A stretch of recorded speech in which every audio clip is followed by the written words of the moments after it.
وانشق البحار. بسم الله الرحمن الرحيم.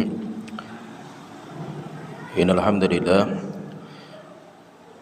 نحمده ونستعينه ونستغفره ونعوذ بالله من شرور أنفسنا ومن سيئات أعمالنا. من يهده الله فلا مضل له ومن يضلل فلا هادي له. وأشهد أن لا إله إلا الله وحده لا شريك له وأشهد أن محمدا عبده ورسوله. أما بعد.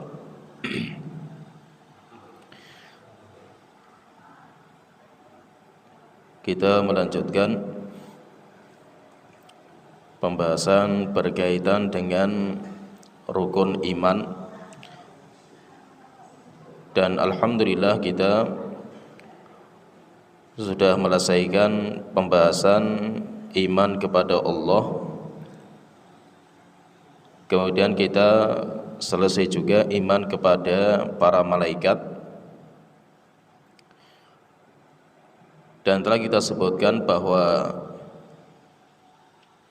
beriman kepada Allah harus beriman kepada 4 perkara, yaitu beriman kepada wujud Allah. Kemudian yang kedua, beriman kepada sifat rububiyah Allah, sifat ketuhanan Allah. Kemudian yang ketiga, beriman kepada sifat uluhiyah Allah, keberhakan Allah untuk disembah. Kemudian yang keempat, beriman kepada nama-nama dan sifat-sifat Allah Ta'ala. Kemudian beriman kepada malaikat telah kita jelaskan juga. Beriman kepada malaikat harus beriman kepada 4 perkara. Yang pertama, beriman kepada wujud mereka, bahwasanya mereka itu ada walaupun mata kita belum bisa melihatnya. Kemudian yang kedua, beriman kepada sifat-sifat mereka. Malaikat memiliki sifat-sifat khusus yang Allah ciptakan untuk diri mereka. Kemudian yang ketiga, beriman kepada nama-nama mereka. Dan telah kita sebutkan nama malaikat itu enggak banyak yang sampai kepada kita. Malaikat yang tidak disebutkan namanya, maka kita beriman secara global. Banyak malaikat itu yang dikenal bukan dengan namanya, tetapi dikenal dengan tugas dan kerjaan mereka. Seperti malakul maut, malaikat maut. Seperti misalkan Raqib dan Atid, itu karena sifat mereka, dan itu bukan nama. Itu bukan nama. Kemudian yang keempat, beriman kepada tugas-tugas mereka. Dan telah kita jelaskan bahwa malaikat itu tugasnya banyak sekali. Mereka memiliki tugas-tugas yang Allah bebankan kepada mereka. Kemudian kita masuk di pembahasan yang ketiga, rukun iman yang ketiga, yaitu iman kepada kitab suci. Beriman kepada kitab suci yang Allah turunkan kepada para nabi dan rasul. Beriman kepada kitab suci harus beriman kepada 4 perkara. Ketika kita beriman kepada kitab-kitab suci yang Allah telah turunkan, maka kita harus beriman kepada 4 perkara. Yang pertama, al-imanu bi anna nuzulaha min indillahi haqqan. Yang pertama, kita harus mengimani bahwa turunnya kitab suci murni dari Allah semata. Jadi kitab suci itu adalah firman Allah yang Allah firmankan, kemudian dibawa sama malaikat Jibril. Kemudian malaikat Jibril menyampaikan kepada nabi dan rasul dari kalangan manusia. Sehingga yang pertama yang harus kita imani, yang pertama bahwa kitab suci itu benar-benar firman Allah yang diturunkan. Bukan firmannya Jibril, bukan ucapan Muhammad atau ucapan para nabi dan rasul, tetapi itu murni firmannya Allah Ta'ala. Kemudian yang kedua, yang harus kita imani. Yang kedua, al-imanu bima alimna ismahu minha, beriman dengan nama-nama kitab suci yang sampai kepada kita, kitab suci yang sampai kepada kita. Nanti kita sebutkan bahwa ada kitab-kitab suci yang namanya itu sampai kepada kita. Yang namanya tidak sampai kepada kita, maka kita beriman secara global bahwasanya semua rasul pasti punya kitab suci yang Allah berikan kepada mereka. Kita tahu namanya atau tidak, tapi yang Allah sebutkan di dalam Al-Quran tentang nama kitab suci itu, maka kita beriman secara rinci tentang nama-nama kitab suci tersebut. Kemudian ketiga, perkara ketiga yang harus kita imani ketika kita beriman kepada kitab suci, tasdiqu ma sahha min akhbariha. Kita harus membenarkan semua kabar-kabar yang sahih dari kitab suci, cerita-cerita, kabar-kabar yang telah Allah sebutkan di dalam kitab suci, selama itu sahih, yaitu sahih itu selama kitab sucinya belum direvisi sama Allah Ta'ala dengan datangnya kitab suci berikutnya. Maka semua cerita-cerita yang Allah Ta'ala sebutkan dalam Al-Quran atau kitab-kitab suci yang sahih, maka kita semuanya harus beriman dengan cerita-cerita tersebut. Kemudian keempat, yang terakhir, beriman kepada kitab suci yang keempat, al-amalu bi ahkami ma lam yunsakh minha. Wajib untuk mengamalkan semua hukum-hukum dalam kitab suci selama belum dihapus. Hukum-hukum yang Allah telah sebutkan dalam kitab suci, selama hukum itu belum dihapus dengan ayat yang lain, maka kita harus mengamalkan. Kita harus mengamalkan konsekuensi dari hukum yang Allah turunkan. Nah, berarti di sini kita beriman kepada kitab suci itu, kita beriman kepada 4 perkara yang harus kita jalankan. Itu 4 perkara. Yang pertama, kita beriman bahwa semua kitab suci itu adalah firman Allah yang diturunkan kepada Nabi dan Rasul. Yang kedua, kita beriman tentang nama-nama yang datang kepada kita, kitab-kitab suci yang namanya sampai kepada kita. Kemudian yang ketiga, kita membenarkan semua berita-berita yang Allah sebutkan di dalam kitab suci selama itu sahih, yaitu selama kitab suci itu belum dihapus dengan kitab suci berikutnya. Kemudian yang keempat, harus mengamalkan syariat atau mengamalkan hukum-hukum yang ada di dalamnya selama hukum-hukum itu belum dinasakh atau dihapus hukumnya oleh Allah Ta'ala dengan datangnya ayat yang lainnya. Kita di sini kan bicara 1 poin dulu yang akan kita bicarakan pada pertemuan kita kali ini, yaitu kita beriman bahwa kitab suci itu murni firman Allah yang Allah turunkan dengan perantara malaikat Jibril, dan malaikat Jibril membawa kitab suci itu atau firman Allah itu sampai kepada Nabi dan Rasul, dan Nabi dan Rasul nanti mereka menyampaikan firman Allah itu kepada umatnya. Sehingga kita perlu pahami di sini bahwa kitab suci itu termasuk bagian dari firman Allah Ta'ala. Sehingga malaikat Jibril, posisinya malaikat Jibril, demikian juga posisinya Nabi Muhammad, beliau bukan yang berkata ibtidaan, yaitu permulaan, tetapi malaikat Jibril demikian juga Nabi Muhammad itu hanya muballigh, beliau hanya menyampaikan. Kitab suci itu datangnya dari mana? Minhu bada'a. Sebagaimana kata para ulama Ahlus Sunnah wal Jamaah, mereka meyakini kitab suci itu minhu bada'a wa ilaihi ya'udu. Kitab suci itu datang dari Allah, Allah yang memulai. Allah yang memulai ucapan. Setelah itu ucapan itu disampaikan kepada malaikat Jibril. Nanti malaikat Jibril menyampaikan kepada yang lain. Maka kata para ulama Ahlus Sunnah wal Jamaah mengatakan kitab suci itu adalah minhu bada'a, dimulai dari Allah, wa ilaihi ya'udu, dan kembali juga kepada Allah Ta'ala. Kitab suci itu mulai dari Allah Ta'ala, dimulai dari Allah dan dikembalikan kepada Allah Ta'ala. Sehingga ada dua pembahasan di sini penting berkaitan dengan kitab suci. Minhu bada'a wa ilaihi ya'ud, dan itu banyak ulama Ahlussunnah yang mengatakan seperti itu. Ketika ditanya tentang Al-Quran, misalkan Al-Quran itu apa? Minhu bada'a wa ilaihi ya'udu. Al-Quran itu minhu bada'a, dari Allah dimulai.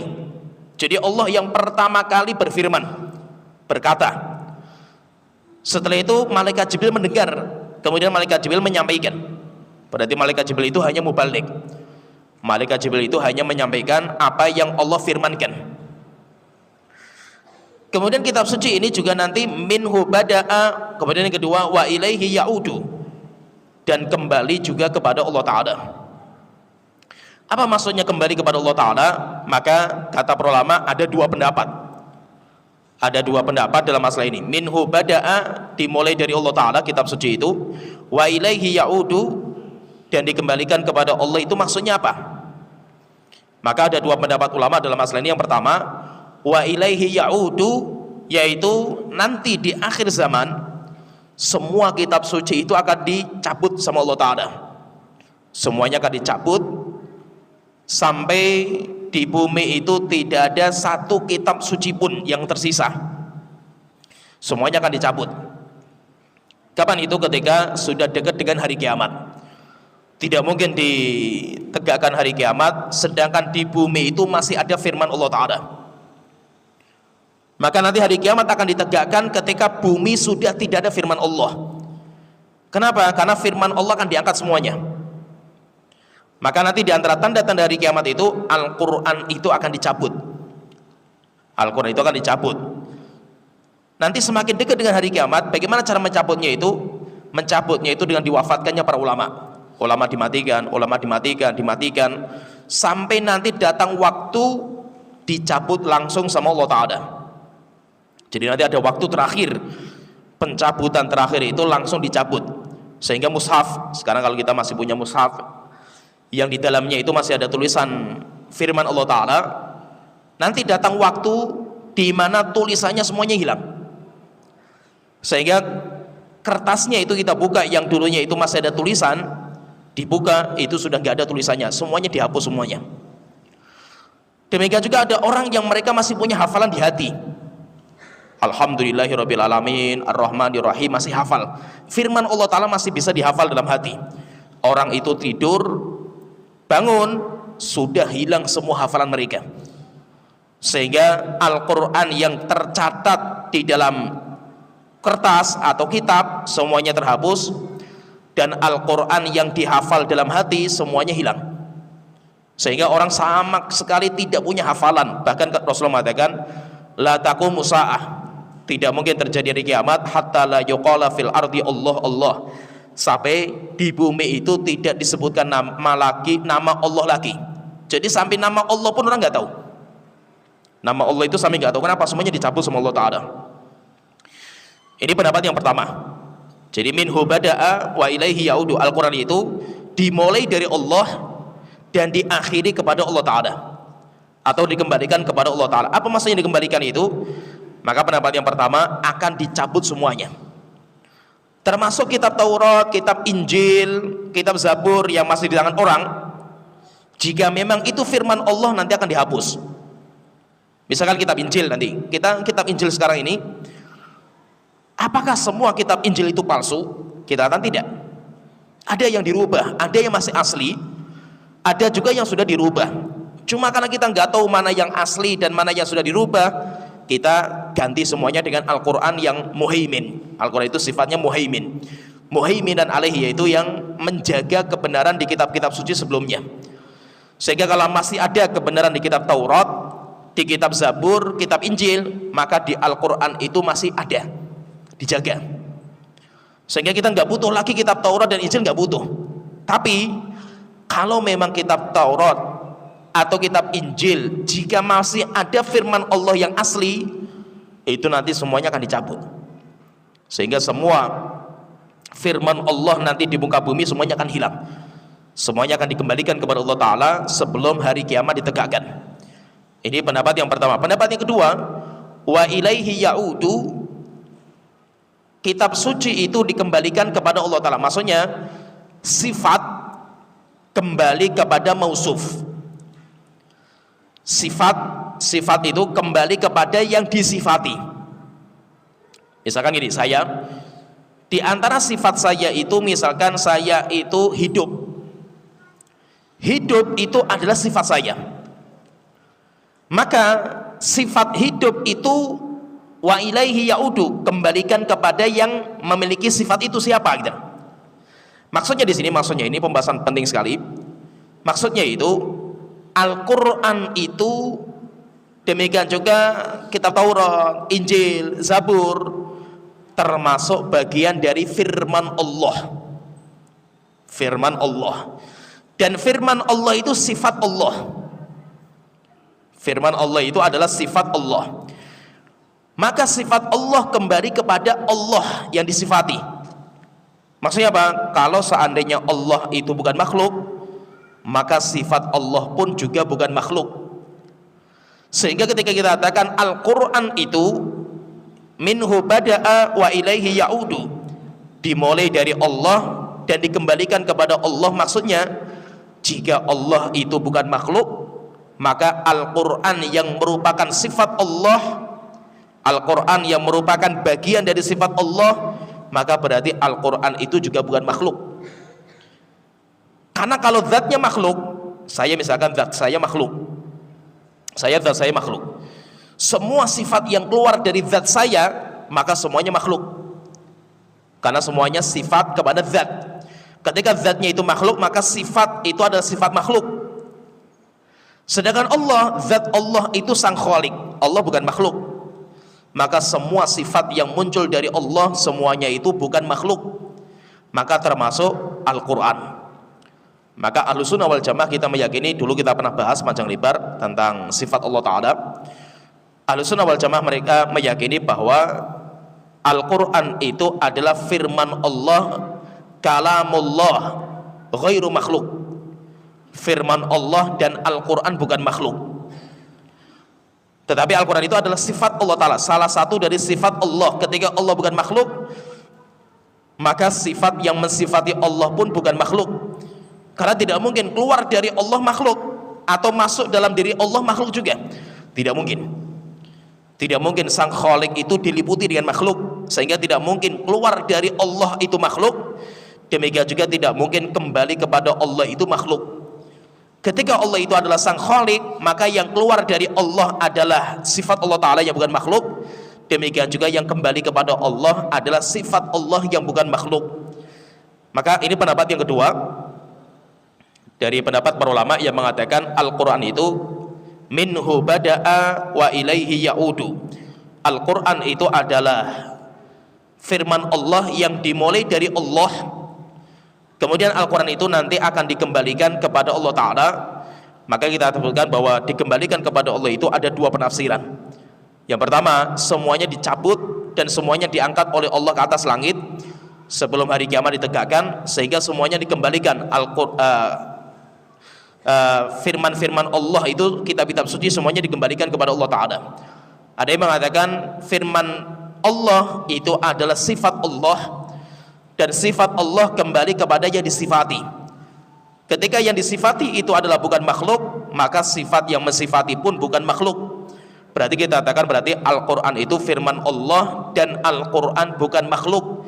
Kenapa? Karena Allah bukan makhluk, sehingga firman Allah yang keluar itu pun juga bukan makhluk.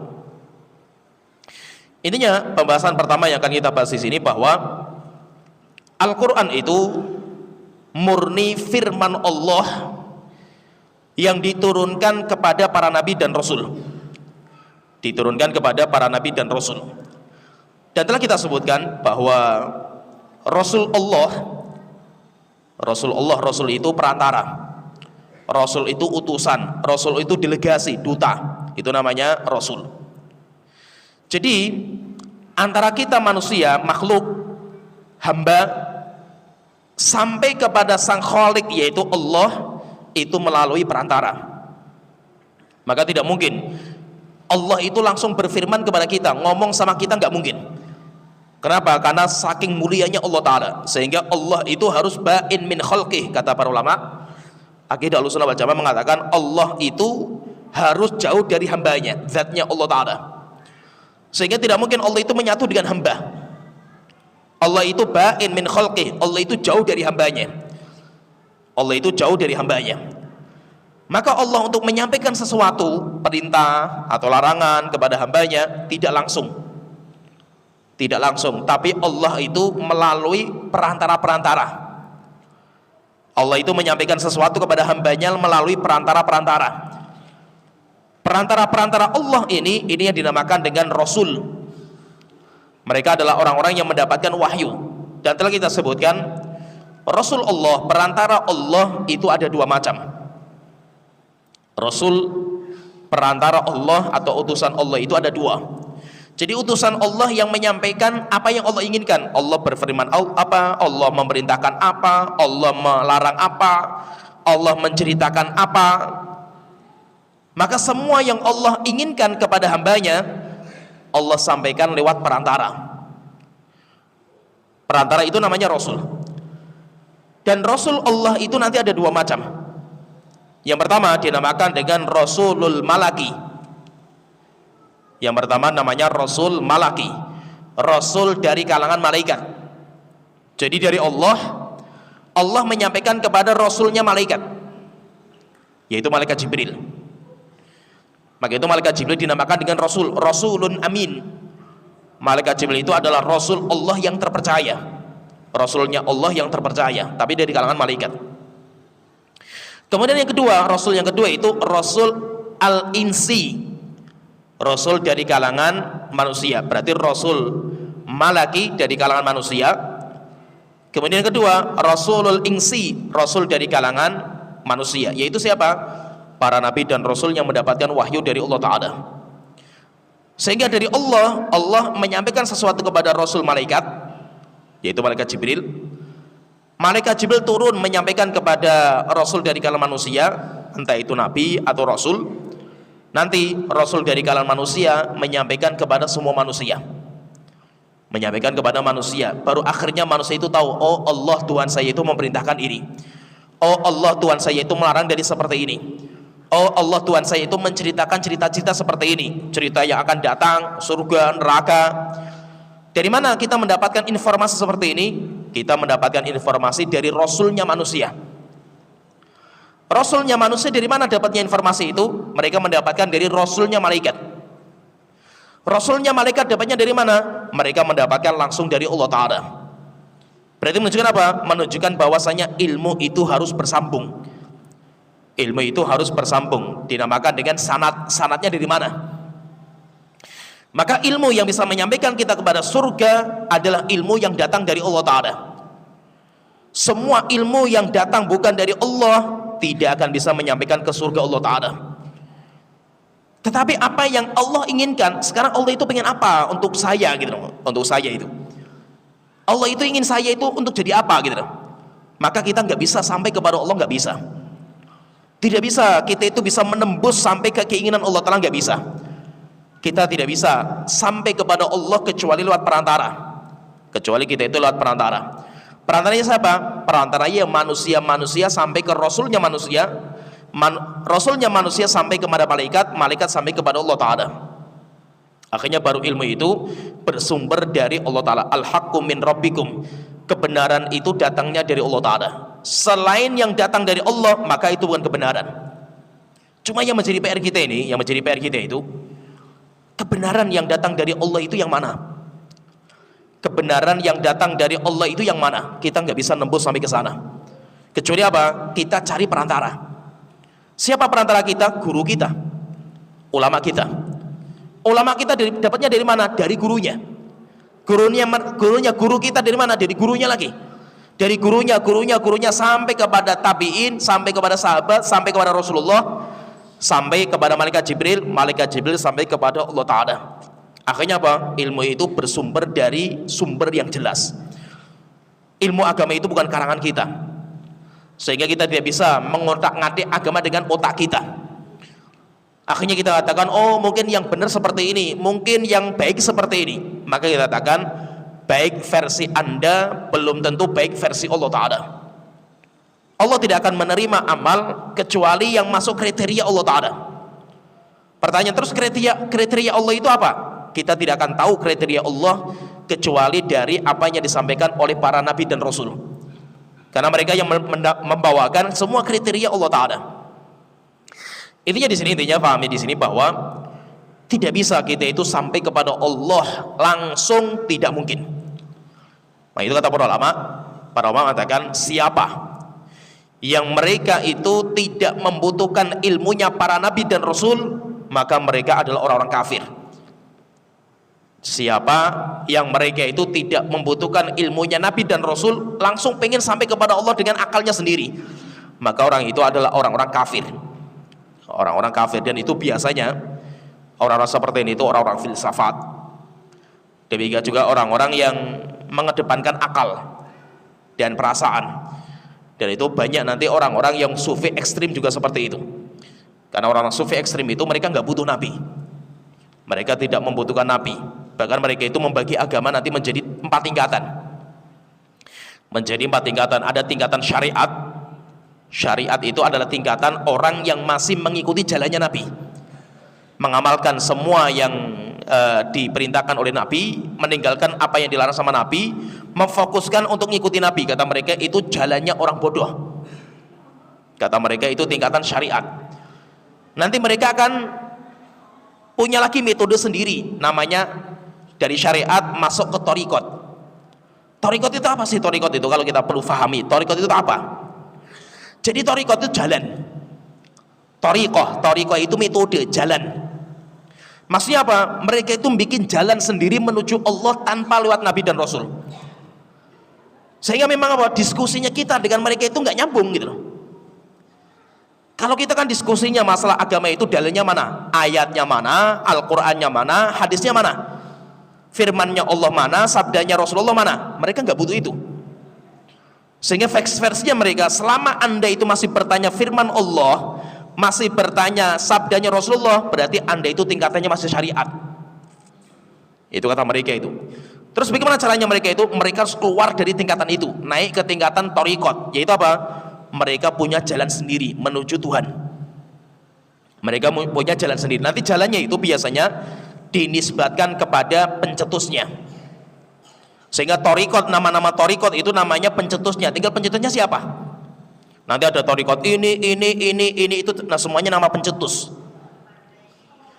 Nanti dari thariqat ini kalau kita mengamalkan ritual yang mereka dapatkan langsung dari Allah Ta'ala, namanya ilmu laduni lah, atau dinamakan juga namanya dinamakan ilmu, kalau kita kayak ya laduni atau wangsit atau apalah gitu.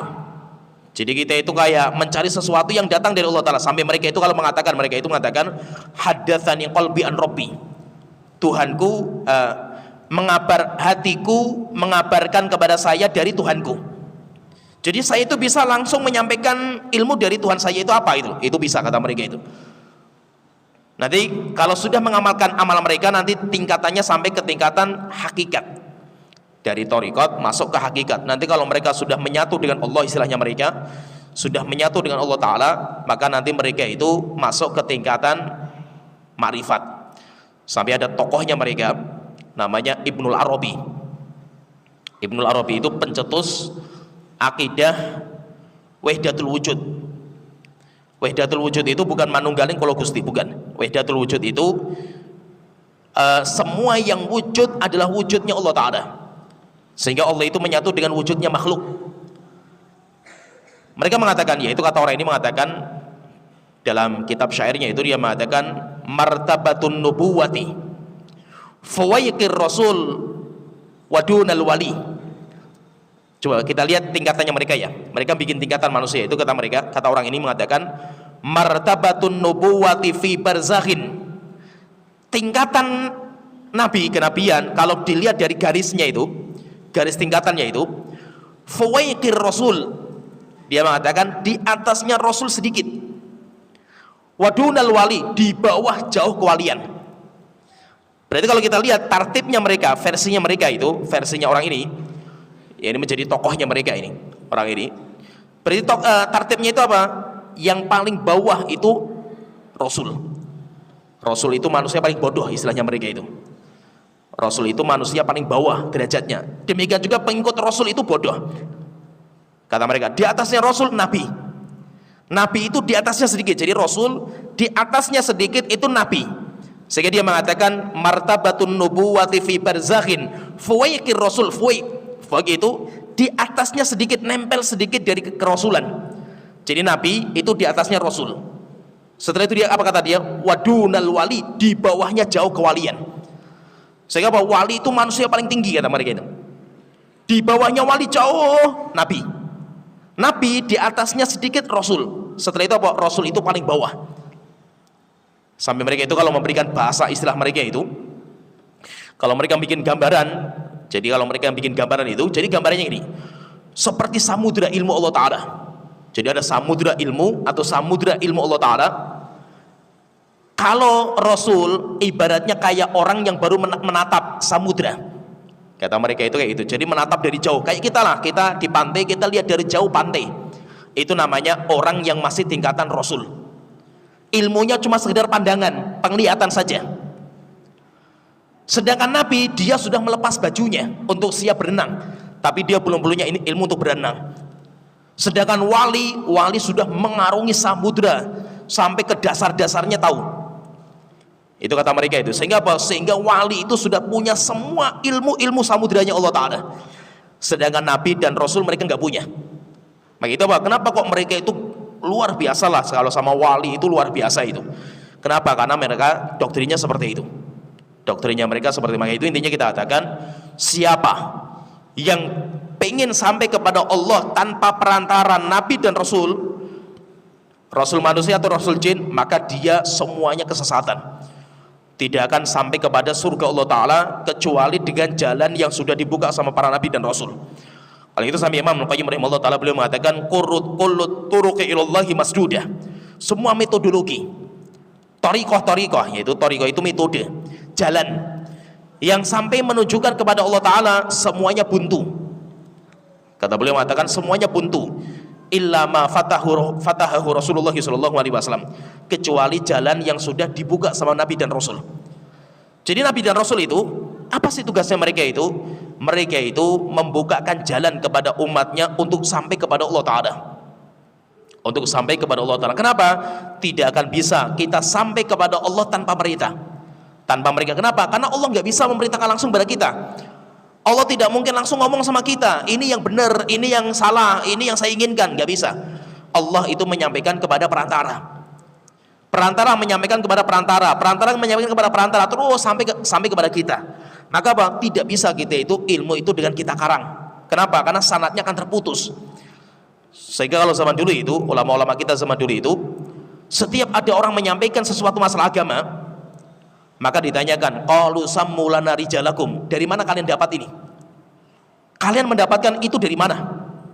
Guru kamu siapa? Mana guru kamu siapa? Kamu sumbernya dari mana? Kenapa? Karena sumber itu adalah agama.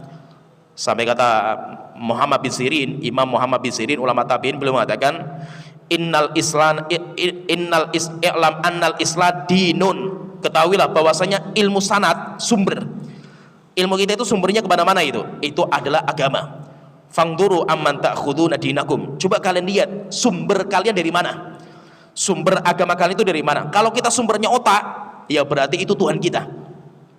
Tapi kalau kita sumbernya kepada Allah, maka berarti itu adalah ilmu yang datang dari Allah Ta'ala. Cuma pertanyaan mana buktinya? Kalau Anda mengatakan bahwasanya pendapat saya, agama saya sumbernya dari Allah Ta'ala, kita katakan buktinya mana? Buktinya mana? Anda harus bisa membawa bukti kalau Allah itu mengatakan seperti itu, yang Anda inginkan itu, mana buktinya itu?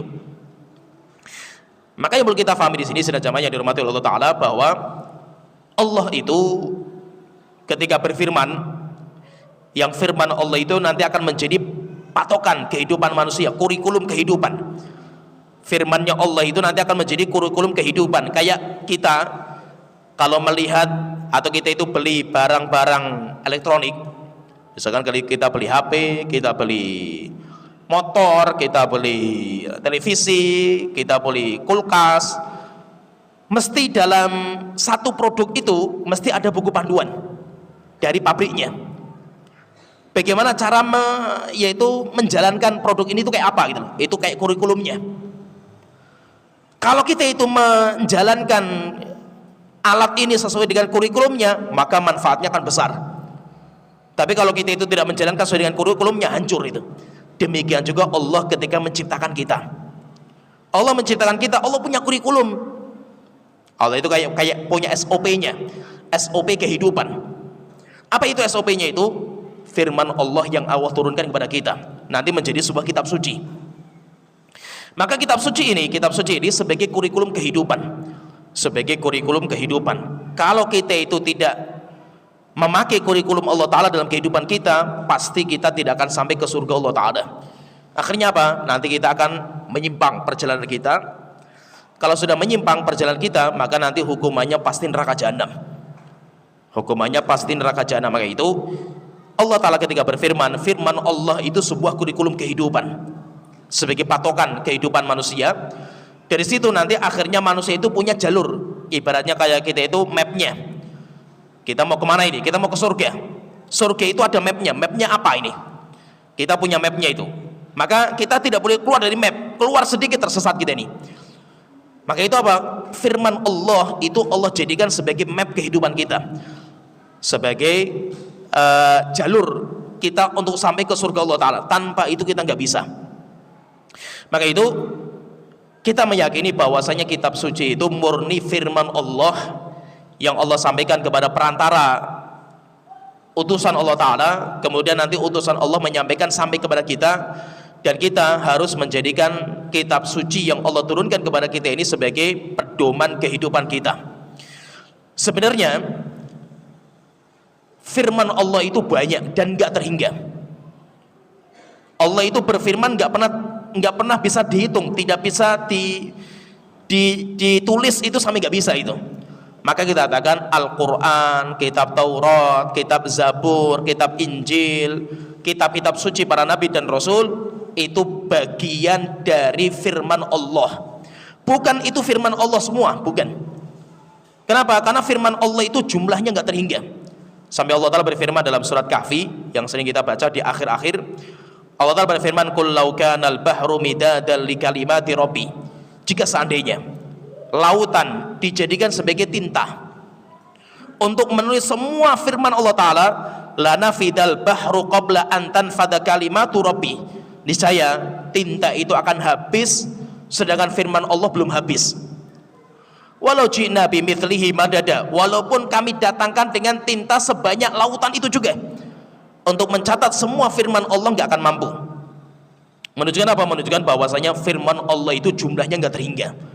Tapi di antara firman Allah yang akan dijadikan sebagai panutan kehidupan, maka itu namanya kitab suci yang Allah sampaikan kepada malaikat Jibril. Malaikat Jibril nanti menyampaikan kepada para nabi dan rasul, nabi dan rasul menyampaikan kepada kita, sampai akhirnya sampai kitab suci itu di tangan kita. Itu sebagai apa? Sebagai kurikulum kehidupan kita. Kita telah jelaskan bahwa kitab suci merupakan firman Allah yang Allah sampaikan kepada malaikat Jibril. Malaikat Jibril menyampaikan kepada para nabi dan rasul. Para nabi dan rasul menyampaikan kepada umatnya sampai di tangan kita. Terus bagaimana Allah itu berfirman? Kita sedikit sebutkan beberapa riwayat yang menggambarkan kepada kita bagaimana sih firman Allah itu kayak apa. Ketika Allah berfirman kepada malaikat Jibril itu seperti apa gambarannya? Kalau kita membaca di dalam surat Saba ayat ke-23, kita mendapatkan sebuah gambaran bagaimana kondisi ketika Allah itu berfirman. Allah Ta'ala berfirman dalam surat Saba ayat ke-23, wala tanfa'us syafa'atu indahu illa liman azinalah. tidak bermanfaat syafaat di sisi Allah Ta'ala kecuali bagi orang-orang yang Allah izinkan. Hatta idza fuzzi'a an qulubihim, sampai ketika muncul rasa takut dalam hati mereka. Qalu madza qala rabbukum, akhirnya mereka, yaitu mereka itu malaikat, ketika muncul rasa takut di puncak, yaitu rasa takut yang sangat puncak dalam hatinya para malaikat, maka para malaikat itu setelah itu mereka bertanya, qalu madza qala rabbukum, apa yang Allah firmankan?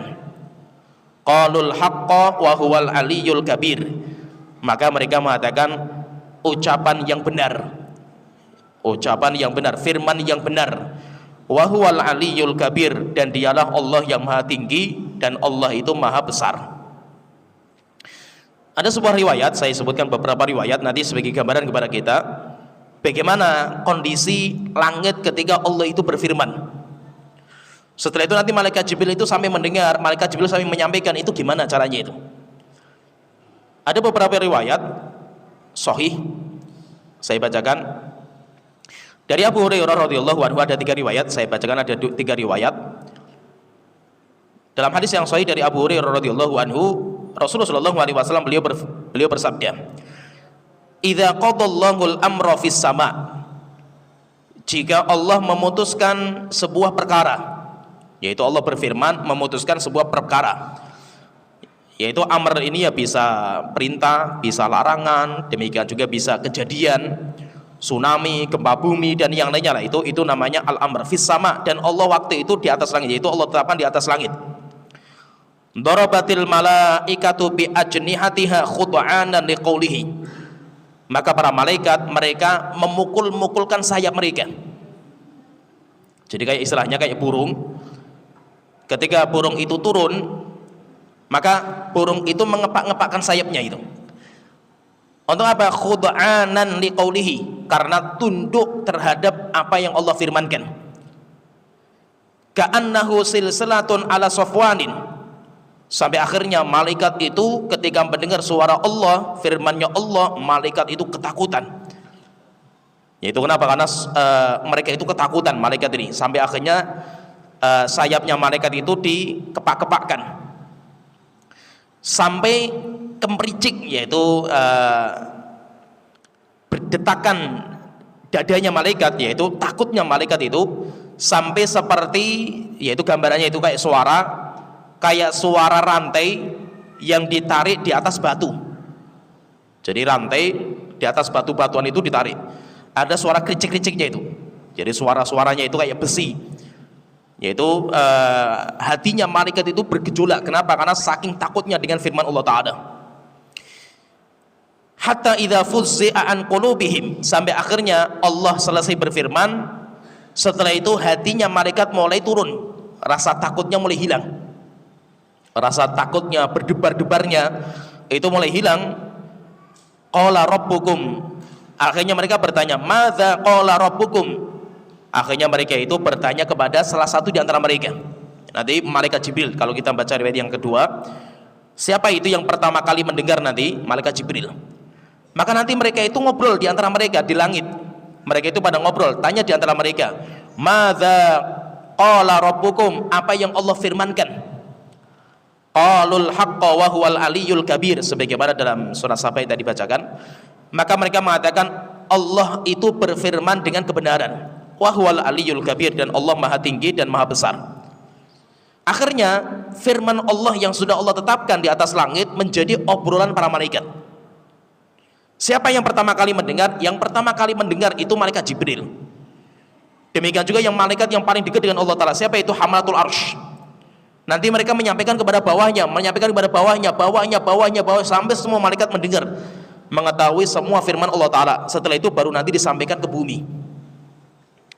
Fayasma'uha mustariqus sam'i, akhirnya ada beberapa jin yang berusaha untuk mencuri berita-berita itu, mencuri berita-berita langit. Wa mustariqus sam'i hakadha ba'duhu fawqa ba'din, dan mustariqus sama, yaitu malaikat-malaikat yang mencuri berita itu, mereka itu bikin kayak gini. Jadi mereka itu bertahap. Mereka itu bertangga. Jin-jin ini mereka itu bikin kayak tangga-tangga. Jin pertama, kedua, ketiga, terus sampai mereka itu nembus ke langit. Dinamakan dengan istiraqus sama. Nanti istilahnya itu, bahasanya itu istiraqus sama. Istiraqus sama itu mencuri berita langit. Berita langit itu maksudnya apa? Apa sih obrolan malaikat itu apa? Setelah itu ketika mereka itu sudah seperti itu, yaitu mereka itu mencuri berita langit, fayasma'ul kalimata fayulqiha ila man tahtahu. Jin yang paling atas, syaitan yang paling atas, mereka mendengar, oh malaikat mengatakan seperti ini. Berarti itu berita langit.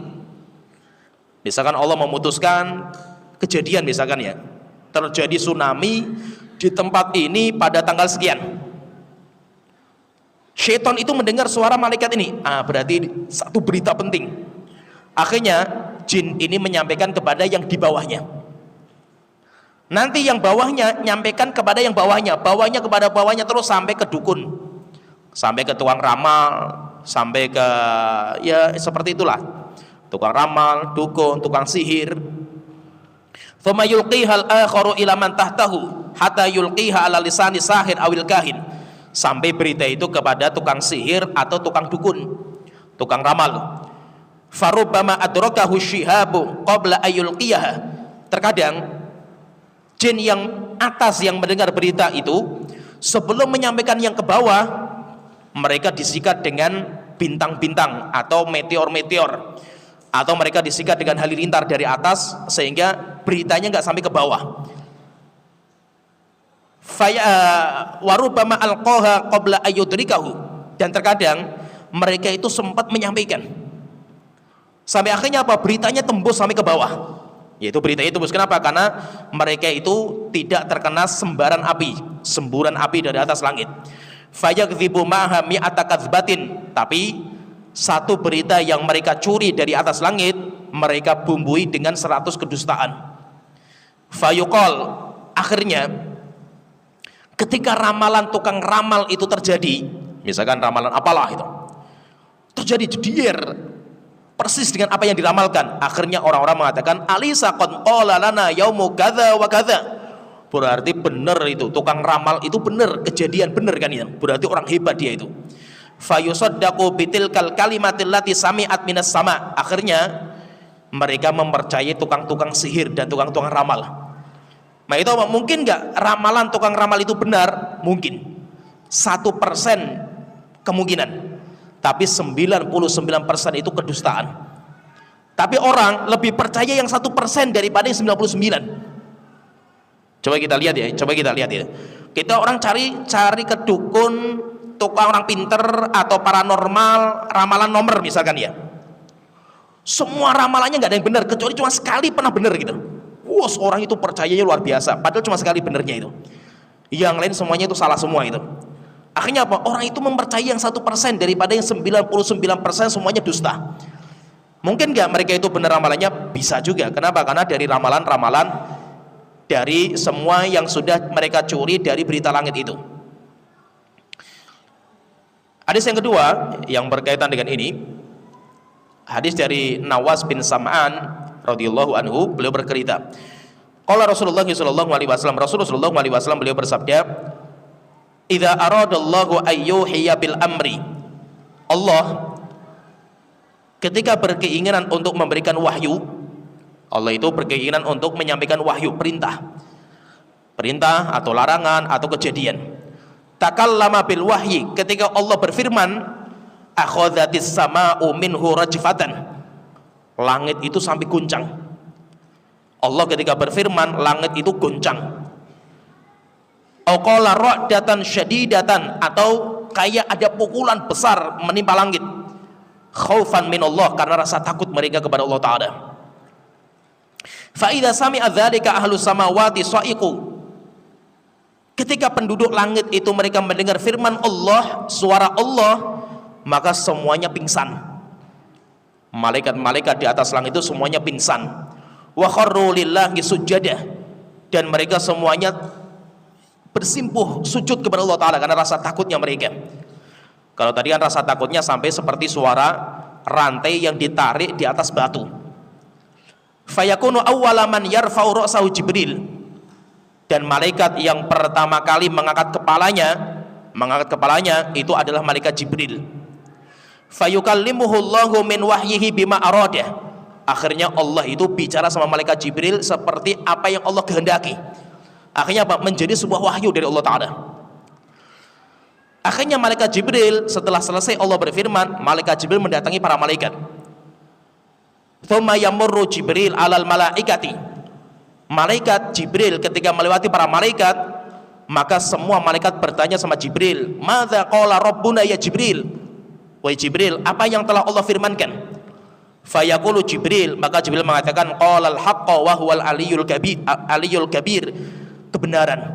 Allah telah berfirman dengan kebenaran dan Allah Maha tinggi dan Maha besar. Fayaquluna kulluhum mithla ma qala Jibril. Akhirnya malaikat yang mendengar dari Jibril, mereka menyampaikan kepada malaikat-malaikat yang lain. Nanti akhirnya apa? Berita firman-Nya Allah tersebar di atas langit karena semuanya mendengar. Fayantahi Jibrilu bil wahyi ila haitsu amarahullah. Dan nanti Jibril itu akan menyampaikan firman Allah sampai ke orang yang Allah perintahkan, yaitu sampai kemana?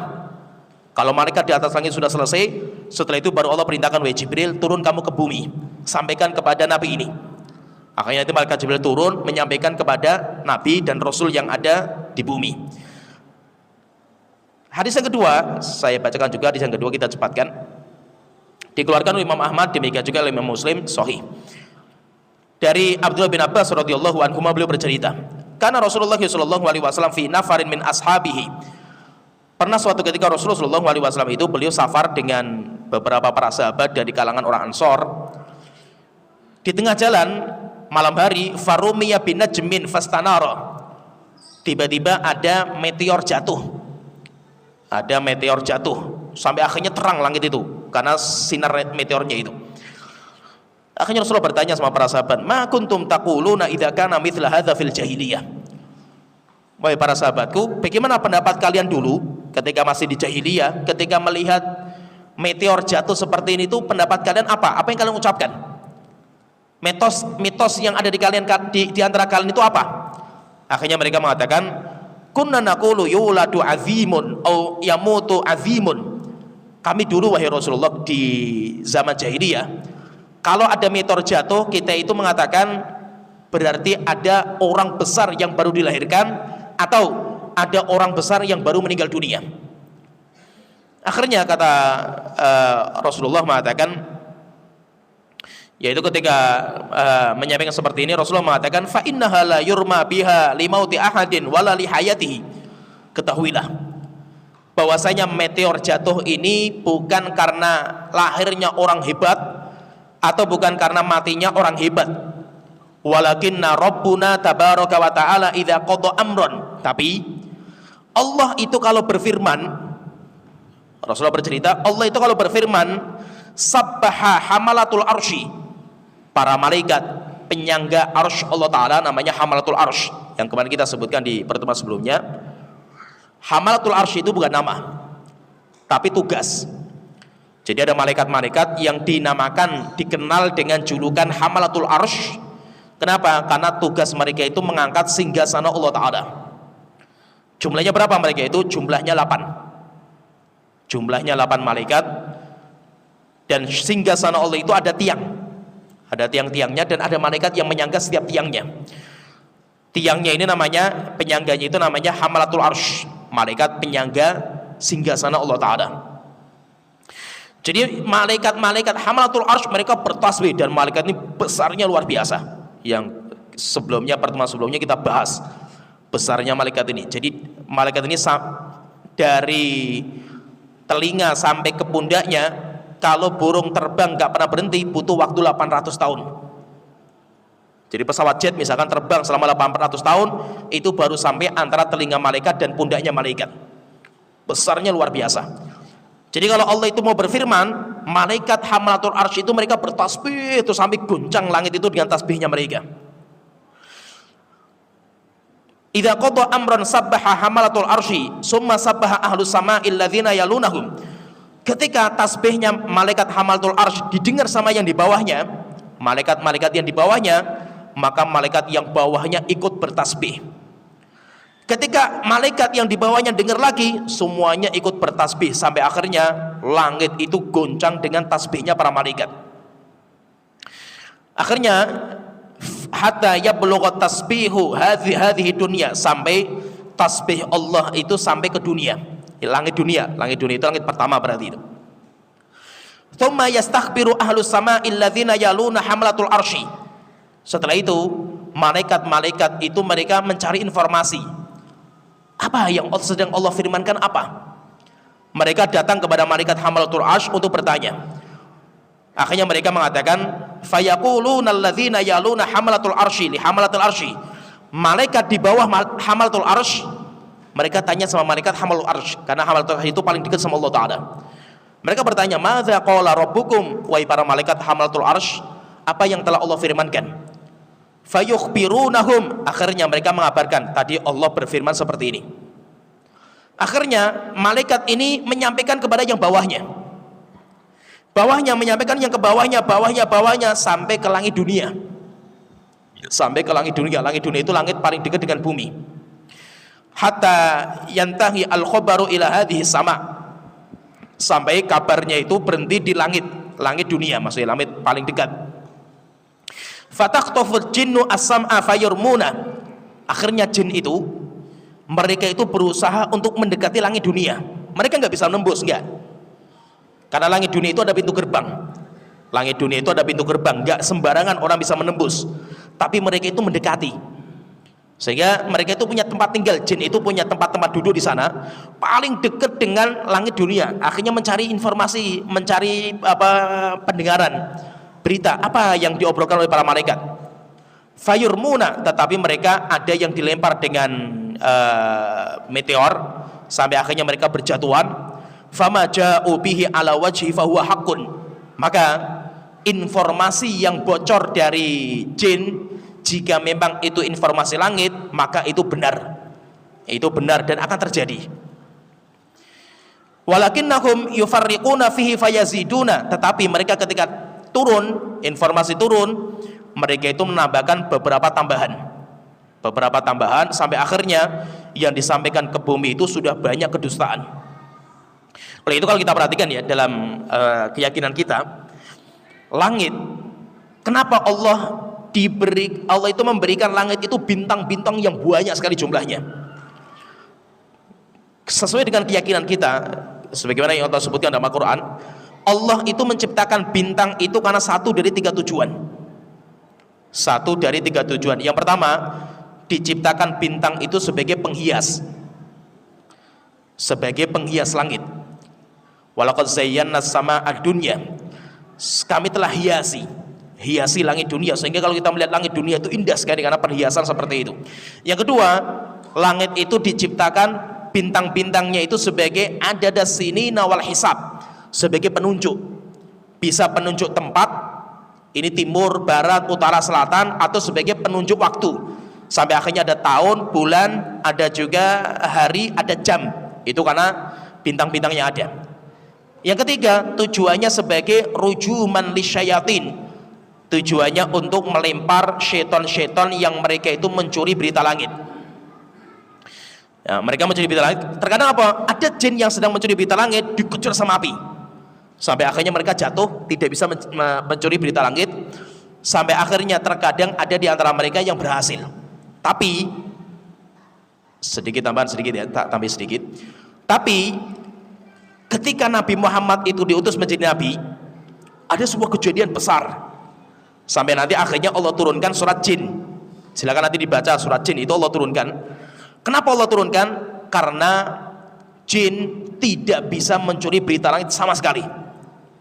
Setiap mereka mau naik sambar, setiap mau naik sambar lagi, setiap mau naik sambar lagi, sampai mereka bingung, kenapa kita itu nggak bisa lagi naik ke atas langit? Akhirnya mereka itu keliling mencari informasi ada apa ini. Maka rombongan jin yang mereka itu berjalan ke Tuhamah, mereka itu mendapatkan Nabi Muhammad sedang sholat subuh bersama para sahabat. Mereka hadir, jin itu hadir, dan Rasulullah nggak tahu. Rasulullah tahunya ketika diturunkan surat jin. Akhirnya mereka datang, kemudian mereka mendengar, kemudian mereka mengatakan, oh ini yang menjadi penyebab kita nggak bisa mencuri berita langit. Kenapa?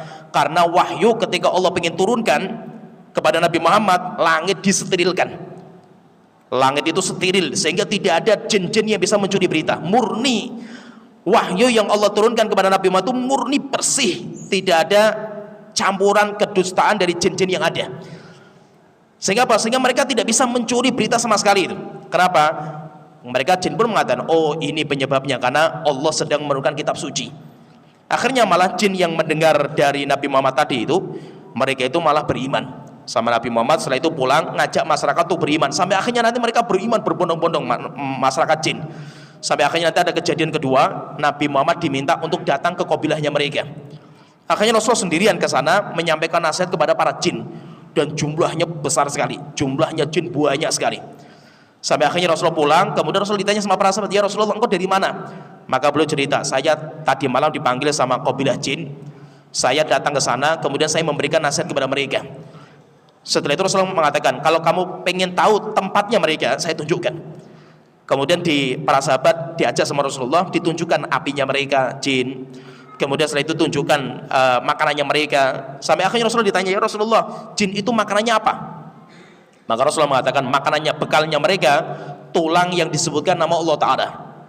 Tulang yang disebutkan nama Allah Ta'ala. Maka tulang itu nanti ada dua. Kalau kita makan daging, kita menyebut nama Allah, sisa tulangnya itu nanti akan dimakan sama jin muslim. Tapi kalau daging itu kita makan tanpa baca bismillah, maka nanti akan dimakan sama jin kafir, tulangnya itu. Kemudian setelah itu Rasulullah menambahkan faedah penting juga.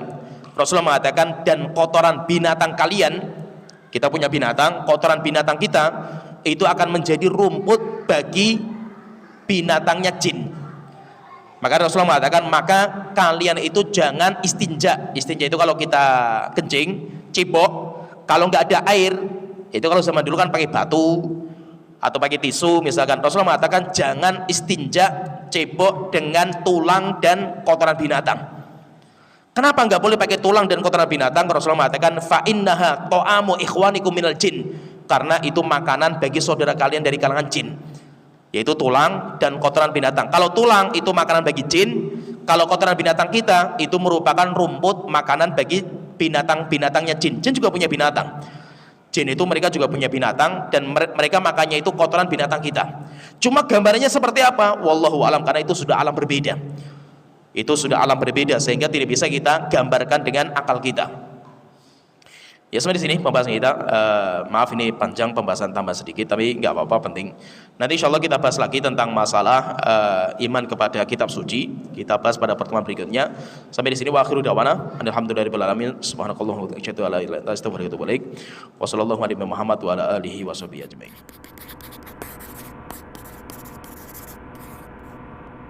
Donasi dakwah multimedia Nida Salam. Berikan donasi terbaik Anda untuk dakwah dan pendidikan Islam.